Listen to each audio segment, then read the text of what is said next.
Okay, ಹಠವಾದಿ ವಿಶೇಷ ಕಾರ್ಯಕ್ರಮಕ್ಕೆ ಮತ್ತೊಮ್ಮೆ ತಮಗೆಲ್ಲರಿಗೂ ಸ್ವಾಗತ. ನಾವು ಮಾತಾಡ್ತಾ ಇದ್ವಿ ಮುಖ್ಯಮಂತ್ರಿ ಯಡಿಯೂರಪ್ಪನವರ ಬಗೆಗಿನ ಚಿತ್ರ ಒಂದು ರೆಡಿ ಆಗ್ತಾ ಇದೆ. ಹಲವಾರು ಚಿತ್ರಗಳು ಈ ರೀತಿ ಬಂದಿತ್ತು. ಅಂದರೆ ತಮಿಳಿನಲ್ಲಿ MGR ಹಾಗೂ ಕರುಣಾನಿಧಿ ಅವರ ಬಗೆಗಿನ ಚಿತ್ರ ಇರುವರು ಮಣಿರತ್ನಂ ನಿರ್ದೇಶನ ಮಾಡಿದರು. ಆದರೆ ಒಂದಂತೂ ನಿಜ, ಅದರಲ್ಲಿ ಪ್ರಖ್ಯಾತ ಅಭಿನೇತ್ರಿ ಐಶ್ವರ್ಯ ರೈ ನಾಯಕಿಯಾಗಿ ನಟಿಸಿದ್ರು ಕೂಡ, ಹಾಡುಗಳು ಕೂಡ ಇತ್ತು. ಸೊ ಹಾಗಿರುವಾಗ ರಾಜೇಂದ್ರ ಸಿಂಗ್ ಬಾಬು ಅವರ ಚಿತ್ರಗಳಲ್ಲಿ ಅದೆಲ್ಲವೂ ಸಾಧಾರಣವಾಗಿ ಇರುತ್ತೆ. ಸೊ ಹಾಗಿದ್ದರೆ ಸರ್, ಈ ಸಿನಿಮಾದಲ್ಲಿ ನಾವು ಅದನ್ನು ನಿರೀಕ್ಷೆ ಮಾಡ್ಬೋದಾ? ಅಂದರೆ ಕನ್ನಡ ಪ್ರೇಕ್ಷಕರು ನಿರೀಕ್ಷೆ ಮಾಡ್ಬೋದಾ? ಹಾಡುಗಳಿರುತ್ತಾ, ಹೀರೋಯಿನ್ ಇರ್ತಾರಾ, ಫೈಟ್ಸ್ ಇರುತ್ತಾ, ಪ್ಯಾಥೋಸ್ ಇರುತ್ತಾ? ಅಲ್ಲ, ಪ್ಯಾಥೋಸ್ ಅದೆಲ್ಲ ಇರುತ್ತೆ. ಬೇರೆ ವಿಚಾರನೆಲ್ಲ ನಾವು ಹೋಲ್ ಫಿಲಮ್ನ ಒಂದು ಡಿಸೈನ್ ಮಾಡಬೇಕು. ಒಂದು ಕಾನ್ಸೆಪ್ಟ್ ನಮ್ಮ ಕೈಲಿದೆ, ಈ ಥರ ಒಂದು ಚಿತ್ರ ಮಾಡಬೇಕು ಅಂತ. ಇದಕ್ಕೆ ಯಾವ ಥರ ಡಿಸೈನ್ ಮಾಡಬೇಕು ಅನ್ನೋದು ನಾವು ಕೆಲಸ ಸ್ಟಾರ್ಟ್ ಮಾಡಿದ್ದೀವಿ, ರಿಸರ್ಚ್ ಸ್ಟಾರ್ಟ್ ಮಾಡಿದ್ದೀವಿ. ಮಾಡಿದ್ಮೇಲೆ ಅದು ಕತೆ ಏನೇನು ಕೇಳುತ್ತೆ ಅದನ್ನು ಖಂಡಿತ ಕೊಡ್ತೀವಿ. ಓಕೆ, ಯಡಿಯೂರಪ್ಪನವರ ರೀತಿ ಅಭಿನಯಿಸುವಂಥವರು ಖಂಡಿತವಾಗ್ಲೂ ಬೇಕಾಗುತ್ತೆ. ಸೊ ನೀವು ಅದಕ್ಕಾಗಿ ಏನು ಮಾಡ್ತೀರಾ? ಅಂದರೆ ಅವರಂಗೆ ಕಾಣೋರು ಇರ್ತಾರೆ ಹೇಗೆ ಸಿನಿಮಾದಲ್ಲಿ, ಅಥವಾ ಕೆಲವು ಸಿನಿಮಾಗಳಲ್ಲಿ ಸ್ವಲ್ಪ ಹೋಲ್ಬೇಕಲ್ಲ? ಈಗ ಗಾಂಧಿ ಮಾಡಿದ್ರು, ಹೌದು. ಈಗ ಮೊನ್ನೆ ಜವಾಹರ್ಲಾಲ್ ನೆಹರು ಪಿಕ್ಚರ್ ಮಾಡಿದಾಗ ಸ್ವಲ್ಪ ಆದರೂ ಒಂದು ಹೋಲಿಕೆ ಇರಲಿ ಅಂತ, ಅದು ಒಂದು ಟ್ರೆಡಿಷನ್ ಯಾವಾಗಲೂ. ಓಕೆ, ಸೊ ಆ ಥರದ್ದೊಂದು ಕ್ಯಾರೆಕ್ಟರ್ನ ಹುಡುಕ್ತೀವಿ. ಈಗ ಇರುವರ ಸಿನಿಮಾ ಬಂದಾಗ ಮೋಹನ್ ಲಾಲ್ ಅವರು ಕರುಣಾನಿಧಿ ಪಾತ್ರ ನೋಡಿ, ಅವರು ಮಲಯಾಳಿ. ಯಾರು? ಮೋಹನ್ ಲಾಲ್ ಅವರು ಮಲಯಾಳಿ, MGR ಮಲಯಾಳಿ ಅವರಾಗಿದ್ದರು. ಅದಕ್ಕೆ ಅವರು ಮಲಯಾಳಿ ಆ್ಯಕ್ಟರ್ನೇ ಕರ್ಕೊಂಡ್ಬಂದರು. ಓಕೆ, ಆದರೆ ಅಲ್ಲಿ ಅಹಾವಭಾವ ಪ್ರದರ್ಶಿಸಿದರು ಮೋಹನ್ ಲಾಲ್, ಸೇಮ್ ಕರುಣಾನಿಧಿ ಥರ. ಆದರೆ ಪ್ರಕಾಶ್ ರಾಜ್ ಏನು ಮಾಡಿದ್ರು? ಪ್ರಕಾಶ್ ರಾಜ್ ಕರುಣಾನಿಧಿ ಮಾಡಿ, MGR ಇವರು MGR ಮೋಹನ್ ಲಾಲ್ ಮಾಡಿದರು. ಆದರೆ ಮೋಹನ್ ಲಾಲು MGR ಅವರ ಕೆಲವು ಹಾವಭಾವಗಳನ್ನು ಪ್ರದರ್ಶಿಸ್ತಾ ಇದ್ದರು. ಪ್ರಕಾಶ್ ರೈ ಅವರು ಅದನ್ನು ಮಾಡ್ತಾ ಇರಲಿಲ್ಲ ಇದರಲ್ಲಿ. ಆದರೆ ರಿಚರ್ಡ್ ಅಟನ್ಬರೋ ಅವರ ಗಾಂಧಿ ಸಿನಿಮಾದಲ್ಲಿ ಬೆನ್ ಕಿಂಗ್ಸ್ಲೆ ಪಕ್ಕಾ ಗಾಂಧಿಯ ಯಾವುದೆಲ್ಲ ಬಾಡಿ ಲ್ಯಾಂಗ್ವೇಜ್ ಇದೆ ಅದನ್ನೆಲ್ಲ ಮಾಡ್ತಾಯಿದ್ರು.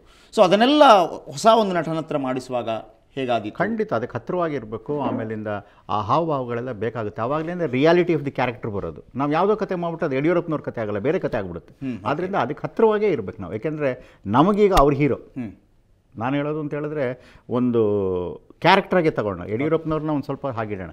ಈಗ ಎಷ್ಟು ಸಿಚುವೇಷನಲ್ಲಿ ಅವ್ರು ಫೈಟ್ ಮಾಡಿರ್ಬೋದು, ಎಂತೆಂಥ ಸಿಚುವೇಷನಲ್ಲಿ ಫೈಟ್ ಮಾಡಿರ್ಬೋದು, ಎಷ್ಟೊಷ್ಟಾಗಿ ಎಮೋಷ್ನಲ್ ಅವ್ರಿಗೆ ಸ್ಟ್ರೈನ್ ಆಗಿರ್ಬೋದು, ಎಲ್ಲ ಇದೆಯಲ್ಲ. ಸೊ ಅವರೊಂದು ಹ್ಯೂಮನ್ ಬೀಯಿಂಗ್.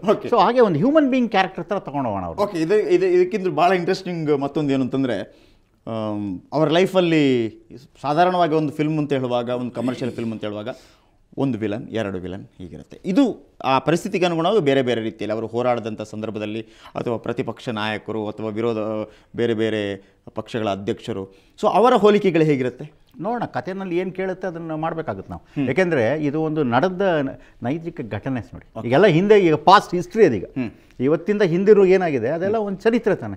ಸೊ ಅಲ್ಲಿ ಏನೇನು ಕ್ಯಾರೆಕ್ಟರ್ಗಳು ಬರುತ್ತೆ, ಅದು ಯಾವ್ಯಾವ ಥರ ಬಿಹೇವ್ ಮಾಡಿದೆ ಈ ಕ್ಯಾರೆಕ್ಟರ್ ಜೊತೆಗೆ, ಅದನ್ನು ಆ ಥರ ಡೀಲ್ ಮಾಡಬೇಕಾದಾಗ ಆ ಸಂದರ್ಭದಲ್ಲಿ ಡೀಲ್ ಮಾಡ್ತೀವಿ. ಓಕೆ, ಈಗ ನಮಗೆ ರಿಚರ್ಡ್ ಅಟನ್ಬರೋ ಅವರ ಗಾಂಧಿ ನೋಡಿದಾಗ ಕಂಪ್ಲೀಟ್ ಗಾಂಧಿ ಪಿಕ್ಚರ್ ಸಿಗುತ್ತೆ ನಮಗೆ. ಸೊ ಹಾಗಿರುವಾಗ ಯಡಿಯೂರಪ್ಪನವರ ಒಂದು ಸಿನಿಮಾವನ್ನು ನೋಡಿದಾಗ ಕೆಲವರು ಗೊತ್ತಿಲ್ಲದೆ ಇದ್ದಿರ್ಬೋದು, ಅಂದರೆ ಅವರು ಹುಟ್ಟಿ ಬಹಳ ವರ್ಷಗಳಾದ ನಂತರ ಬಂದವರು ಇರ್ಬೋದು, ಅವರ ಫ್ಯಾನ್ಸ್ಗಳಿರ್ಬೋದು, ಅವ್ರಿಗೆಲ್ಲರಿಗೂ ಕೂಡ ಕಂಪ್ಲೀಟ್ ಒಂದು ಯಡಿಯೂರಪ್ಪನವರ ಪಿಕ್ಚರ್ ಸಿಗುತ್ತೆ ಇದರಲ್ಲಿ. ಖಂಡಿತ ಯಡಿಯೂರಪ್ಪನವ್ರ ಪಿಕ್ಚರ್ ಸಿಕ್ಕಿ ಆ ಥರದ್ದು ಒಂದು ಆದರ್ಶನ ಅವ್ರು ತಗೊಂಡು ಪಿಕ್ಚರ್ ನೋಡಿದ್ಮೇಲೆ ನಾವು ಯಡಿಯೂರಪ್ಪನ ಥರ ಆಗಬೇಕು. ಎಷ್ಟು ಒಂದು ಜನಸೇವೆ ಮಾಡಿದ್ದಾರೆ, ಎಷ್ಟು ಒಂದು ಈಗ 6.25 ಕೋಟಿ ಜನ ಒಪ್ಕೊಂಡ್ಬಿಟ್ಟು ಅವ್ರನ್ನ ಹೀರೋ ಮಾಡಿದ್ದಾರೆ.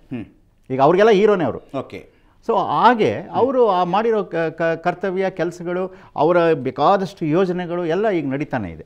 ಸಿ ಯಾರೋ ಹೇಳ್ಬೋದು ಇದಾಗಿಲ್ಲ ಅಂತ, ಅದು ಬೇರೆ ಸಮಾಚಾರ. ಆದರೆ ಸರ್, ಒಂದು ಈಗ ಯಾವುದೇ ಸಿನಿಮಾಗಳಿರಲಿ, ಈಗ ಮಣಿರತ್ನಂ ಅವರ ಇರುವರಿರ್ಬೋದು, ಅಥವಾ ಭಗತ್ ಸಿಂಗ್ ಅವರ ಬಗೆಗಿನ ಪಿಕ್ಚರ್ಗಳು ಈ ಹಿಂದೆ ಬಂದಿತ್ತು, ಗಾಂಧಿಯವರ ಪಿಕ್ಚರ್ ಬಗ್ಗೆ ಬಂದಿತ್ತು, ಇಲ್ಲೆಲ್ಲವೂ ಕೂಡ ಒಂದು ಕಡೆ ಅವರ ಬಗ್ಗೆ ಬಂದ ಆರೋಪಗಳು ಇದೆಲ್ಲವೂ ಕೂಡ ಸಿನಿಮಾಗಳಲ್ಲಿತ್ತು.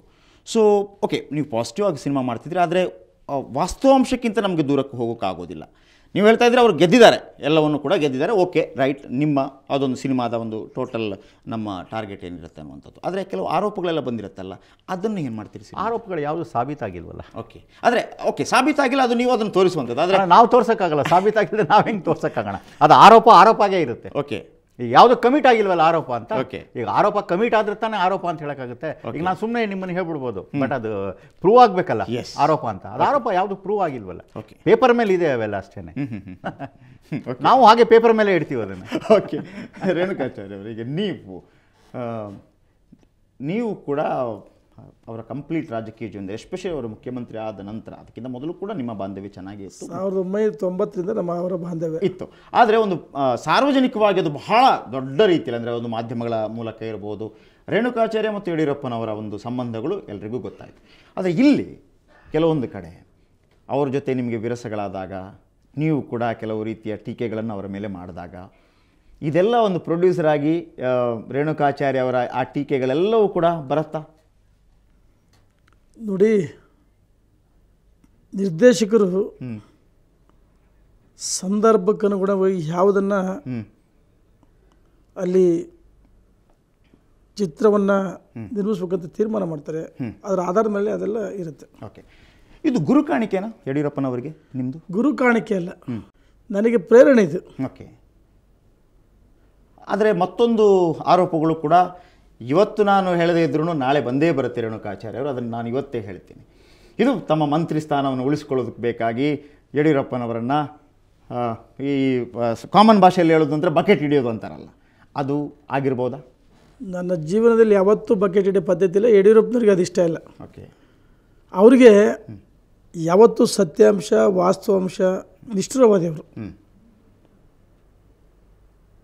ನಾನು ನನ್ನ ಜೀವನದಲ್ಲಿ 1990ರಿಂದ ಯಡಿಯೂರಪ್ಪನವರಿಗೆ ಭಾಳ ಹತ್ತಿರದಿಂದ ನೋಡಿದ್ದೀನಿ. ಅವರ ಜೀವನ, ಅವರ ಬದುಕು, ಹೋರಾಟ. ನಾನು ನನ್ನ ಸ್ವಾರ್ಥಕ್ಕೋಸ್ಕರ, ನನ್ನ ಸಚಿವ ಸ್ಥಾನ ಉಳಿಸ್ಕೋಸ್ಕರ ಅಲ್ಲ ಇದು. ಓಕೆ. ನಾನು ಸಚಿವನಾಗಿರಬೇಕು, ಮುಖ್ಯಮಂತ್ರಿಗಳು ಮತ್ತು ವರಿಷ್ಠರು ಸೇರಿ ನಿರ್ಧಾರ ಮಾಡ್ತಾರೆ. ಓಕೆ ಸರ್, ಈಗ ನಿಮ್ಮ ಹತ್ರ ಕೇಳುವಂಥ ಪ್ರಶ್ನೆ, ಈಗ ಇದೆಲ್ಲ ರಿಸರ್ಚ್ ಆದ ನಂತರ ಈಗ ನಿಮ್ಮ ಅನುಭವಕ್ಕೆ ಸಾಕು, ಸಾಧಾರಣವಾಗಿ ಈ ರಿಸರ್ಚಿಗೆ ಎಷ್ಟು ತಿಂಗಳು ಬೇಕಾಗ್ಬೋದು ಥಿಂಕ್ ಮಾಡ್ಲಿಕ್ಕೆ ಸಾಕು ನಿಮಗೆ? ನೀವೇನೋ ತಿಂಗಳಾಗುತ್ತೆ ನನಗೆ. ಆಗುತ್ತೆ. ಯಾವಾಗ ಈ ಚಿತ್ರ ಮುಹೂರ್ತ ಆಗ್ಬೋದು? ಯಾವಾಗ? ಆಗಸ್ಟ್ ಮೇಲೆ ಮಾಡೋಣ ಅಂತ ಅಂದ್ಕೊಂಡಿದ್ದೀವಿ. ಆಗಸ್ಟ್ ಮೇಲೆ ಮಾಡೋಣ ಅಂತ ಅಂದರೆ ಎಷ್ಟು ತಿಂಗಳಲ್ಲಿ ಪೂರ್ಣ? ಇಲ್ಲ, ನಮಗೀಗ ಕಥೆನಲ್ಲಿ ಏನೇನು ತೆಗಿಬೇಕು, ಈಗ ಡೆಲ್ಲಿಲಿ ಏನಾದ್ರು ಶೂಟಿಂಗ್ ಮಾಡಬೇಕಾ, ಈಗ ಅವ್ರು ಡೆಲ್ಲಿಲಿ ತುಂಬ ಇದ್ದರು, ಅವ್ರ ಊರದ್ದು ಶೂಟಿಂಗ್ ಮಾಡಬೇಕು, ಶಿವಮೊಗ್ಗದ ಶೂಟಿಂಗ್ ಮಾಡಬೇಕು, ಬೆಂಗಳೂರಲ್ಲಿ ಶೂಟಿಂಗ್ ಮಾಡಬೇಕು. ಆಮೇಲೆ ಕೆಲವೆಲ್ಲ ನಾನು ಅಂದ್ಕೊಂಡಿರೋ ಥರ ಗ್ರಾಫಿಕ್ಸ್ನಲ್ಲಿ ಅವ್ರದ್ದು ಹಳೆ ಶಾರ್ಟ್ಸು ಏನೇನು ಅವೈಲೇಬಲ್ ಸಿಗುತ್ತೆ ಆ ಶಾರ್ಟ್ಸ್ನ ತಕ್ಕೊಂಡು ನಾವು ಕಂಪ್ಯೂಟ್ರಲ್ಲಿ ಹಾಕ್ಕೊಂಡು ನಮ್ಮ ಕ್ಯಾರೆಕ್ಟರ್ನ ಅದನ್ನು ಒಳಗಡೆ ಇಟ್ಟು ಅದನ್ನು ಅಳಿಸಿ ಇದನ್ನ ಸೇರಿಸಿ ಈ ಥರದ್ದೆಲ್ಲ ಮಾಡಬೇಕಾಗಿದೆ. ಇದಕ್ಕೆಲ್ಲ ಏನೇನು ಟೈಮ್ ಹಿಡಿಯುತ್ತೆ, ಯಾಕಂದರೆ ಒಂದು ನ್ಯಾಚುರಲ್ ಆಗಿರಲಿ ಕೆಲವೆಲ್ಲ ಅಂತ. ಯಾಕಂದರೆ ಬೇಕಾದಷ್ಟು ಮೆಟೀರಿಯಲ್ ಇದೆ, ಆ ಮೆಟೀರಿಯಲ್ನ ನಾವು ತಗೋಬೇಕಾಗುತ್ತೆ. ಹೌದು, ಈಗ ಟೆಕ್ನಾಲಜಿ ಬಹಳಷ್ಟು ಮುಂದೆ ಬಂದ್ಬಿಟ್ಟಿದೆ. ಆದರೆ ಟೆಕ್ನಾಲಜಿ ಒಂದು ಕೇಳುತ್ತೆ, ಬಹಳಷ್ಟು ದುಡ್ಡು ಕೂಡ ಕೇಳುತ್ತೆ. ಸೊ ರೇಣುಕಾಚಾರ್ಯ ಅವರಿಂದ ಹಾಗಂತ ಏನು 100 ಕೋಟಿ ಆಗಲ್ಲ. ಏನು ಇವತ್ತು ಕನ್ನಡ ಪಿಕ್ಚರ್ 3 ಕೋಟಿ 2.5 3 ಕೋಟಿ 4 ಕೋಟಿಲಿ ಮಾಡ್ತಾ ಇದೀವಿ, ಅಷ್ಟರಲ್ಲೇ ಆಗುತ್ತೆ. ಇನ್ನೇನು ಜಾಸ್ತಿ ಆಗಕ್ಕೆ ಸಾಧ್ಯ ಇಲ್ಲ. ಓಕೆ, ಇನ್ನೇನು ಜಾಸ್ತಿ ಆಗಬೇಕು. ಆದರೆ ರೇಣುಕಾಚಾರ್ಯ ಅವರ ನನಗೆ ಮತ್ತೊಂದು ಕೂಡ ಒಂದು ಡೌಟ್ ಬರ್ತಾ ಇದೆ. ಇದು ಇವತ್ತಲ್ಲ ನಾಳೆನೂ ಒಂದೇ ಬರುತ್ತೆ ಇದು. ಯಾಕಂದರೆ ಈಗ ಒಂದು 6 ತಿಂಗಳು ಅಥವಾ ಆಗಸ್ಟ್ ತಿಂಗಳಲ್ಲಿ ಇದು ಸೆಟ್ಟೇ ಇರುತ್ತೆ ಅಂತ ಇಟ್ಕೊಳ್ಳಿ. ಸಿನಿಮಾ ಎಲ್ಲ ಶುರುವಾಗುತ್ತೆ. ಮತ್ತೊಂದು ಅಷ್ಟೆಲ್ಲ ಆಗುವಾಗ ವಿಧಾನಸಭಾ ಚುನಾವಣೆ ಕೂಡ ರೆಡಿ ಆಗುತ್ತೆ. ಜನಾದೇಶ 5 ವರ್ಷ ಈ ಸರ್ಕಾರ ಇರಬೇಕಂತೇಳಿ ಜನಾದೇಶ ಇದೆ.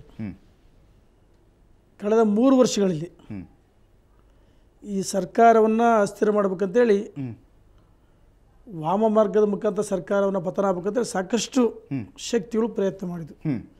ಯಡಿಯೂರಪ್ಪನವರಿಗೆ ರಾಜ್ಯದ ಜನರ ಒಂದು ಜನಾದೇಶ ಇದೆ, ಮಠಾಧೀಶ್ವರ ಭಗವಂತನ ಆಶೀರ್ವಾದ ಇದೆ. ಯಾವುದೇ ಕಾರಣಕ್ಕೆ ಈ ಸರ್ಕಾರವನ್ನು ಎಂಥ ದುಷ್ಟ ಶಕ್ತಿಗಳು ಬಂದರೂ ಈ ಸರ್ಕಾರವನ್ನು 2 ವರ್ಷಗಳ ಕಾಲ ಅಲ್ಲಿಗೊಳ್ಳೋದಕ್ಕೆ ಸಾಧ್ಯವೇ ಇಲ್ಲ. ಜೊತೆಗೆ ಕೇವಲ ಈ 2 ವರ್ಷ ಮಾತ್ರ ಅಲ್ಲ, ಈ ನಾಡಿನ ಜನರ ಅಪೇಕ್ಷೆ ಇದೆ ಇನ್ನೂ ಸನ್ಮಾನ್ಯ ಯಡಿಯೂರಪ್ಪವರು ಇನ್ನೂ 10 ವರ್ಷ ಮುಖ್ಯಮಂತ್ರಿ ಆಗಿರಬೇಕು. ಯಾಕಂದರೆ ಅವ್ರು ಕೊಟ್ಟಂಥ ಯೋಜನೆಗಳು, ಅವರ ಒಂದು ದಿವಸಕ್ಕೆ ಕನಿಷ್ಠ 18 ತಾಸು ಈ ರಾಜ್ಯದ ಬಗ್ಗೆ, ಅಭಿವೃದ್ಧಿ ಬಗ್ಗೆ ಚಿಂತನೆ ಮಾಡ್ತಕ್ಕಂಥ ಯಾವುದೇ ಮುಖ್ಯಮಂತ್ರಿಗಳನ್ನ ಈ ದೇಶದಲ್ಲಿ ನಾವು ನೋಡಿಲ್ಲ. ಓಕೆ, ನೀವು ಕೇಳ್ತಾ ಇದ್ರಿ, ರೇಣುಕಾಚಾರ್ಯ ಅವರ ಮಾತನ್ನು ಕೂಡ ಕೇಳ್ತಾ ಇದ್ರಿ, ಯಾವೆಲ್ಲ ಸಿದ್ಧತೆಗಳನ್ನು ನಿರ್ದೇಶಕರು ಮಾಡ್ಕೋತಾ ಇದ್ದಾರೆ ಅದನ್ನು ಕೂಡ ಕೇಳ್ತಾ ಇದ್ರಿ. ಒಂದು ಮಾತನ್ನು ಭಾಳ ಸ್ಪಷ್ಟವಾಗಿ ಹೇಳಿದರು, ಆಗಸ್ಟ್ ತಿಂಗಳಲ್ಲಿ ಈ ಒಂದು ಚಿತ್ರದ ತಯಾರಿ ಆರಂಭ ಆಗುತ್ತೆ, ಚಿತ್ರೀಕರಣ ಆರಂಭ ಆಗಬಹುದು ಅನ್ನುವಂಥದ್ದು. ಸೊ ಒಂದು ಹೊಸ ಟ್ರೆಂಡ್ ಬಹುಶಃ ಹುಟ್ಟಬಹುದು ಬೇರೆ ಬೇರೆ ರಾಜ್ಯಗಳಿಗೂ ಕೂಡ, ಇಡೀ ರಾಷ್ಟ್ರ ಮಟ್ಟದಲ್ಲಿ. ಆದರೆ ರೇಣುಕಾಚಾರ್ಯ ಅವರು ಒಂದು ಮಾತನ್ನು ಹೇಳಿದರು, ಪರಿಸ್ಥಿತಿಗೆ ಅನುಗುಣವಾಗಿ ಒಂದು ವೇಳೆ ಸಂದರ್ಭಕ್ಕೆ ಬೇಕಾಗಿದ್ದರೆ, ಅಂದರೆ ಒಂದು ಮುನ್ಸೂಚನೆ ಕೂಡ ಇಲ್ಲಿ ಕಾಣ್ತಾ ಇದೆ, ಬಹುಶಃ ಮುಖ್ಯಮಂತ್ರಿ ಯಡಿಯೂರಪ್ಪನವರ ಚಿತ್ರದಲ್ಲಿ ನಾವು ರೇಣುಕಾಚಾರ್ಯ ಅವರನ್ನು ಕೂಡ ಕಾಣಬಹುದೇನೋ ಅಂತ ಒಂದು ಸೂಚನೆ ಕೂಡ ಕಂಡು ಬರ್ತಾ ಇದೆ. ನಿರ್ದೇಶಕರು ಯಾವ ನಿರ್ಧಾರ ಕೈಗೊಳ್ತಾರೆ ನೋಡಬೇಕು. ನಾವೊಂದು ಬ್ರೇಕ್ ತಗೊಳ್ಳೋಣ. ಬ್ರೇಕ್ ನಂತರ ಈ ಕಾರ್ಯಕ್ರಮದ ಬಗ್ಗೆ ಇನ್ನಷ್ಟು ಚರ್ಚೆ.